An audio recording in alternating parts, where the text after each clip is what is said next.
হামের ভয়াবহ প্রাদুর্ভাব দেখা দিয়েছে দেশে। ঢাকাসহ বিভিন্ন জেলায় আক্রান্তের সংখ্যা কয়েক হাজার ছাড়িয়েছে, যার মধ্যে বেশিরভাগই 5 বছরের কম বয়সী শিশু।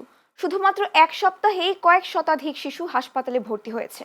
গেল 24 ঘন্টায় উপসর্গ নিয়ে মারা গেছে 10 জন। মঙ্গলবার স্বাস্থ্য অধিদপ্তরের সর্বশেষ বুলেটিন অনুযায়ী দেশে মোট 9,883 জন সন্দেহভাজন হামের রোগী শনাক্ত করা হয়েছে। এর মধ্যে চিকিৎসা শেষে হাসপাতাল থেকে ছাড়পত্র পেয়ে বাড়ি ফিরে গেছেন 6,883 জন রোগী। চিকিৎসকরা বলছেন, সচেতনতা ও সময়মতো ব্যবস্থা নিলেই অতি সংক্রামক রোগ থেকে শিশুদের সুরক্ষা করা সম্ভব।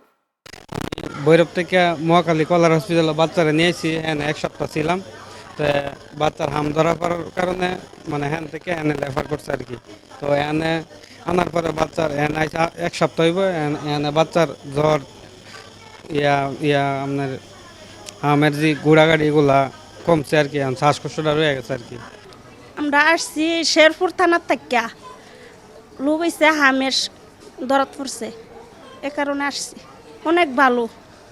শেরপুর হসপিটাল আসছিলাম 3-4 দিন, পরে হেন থেকে বিদায় করে দিচ্ছে, পরে এখানে আয়া অনেক সুস্থ।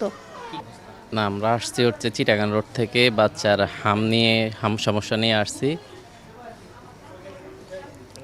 এখন অবস্থা আগের চেয়ে একটু ভালো।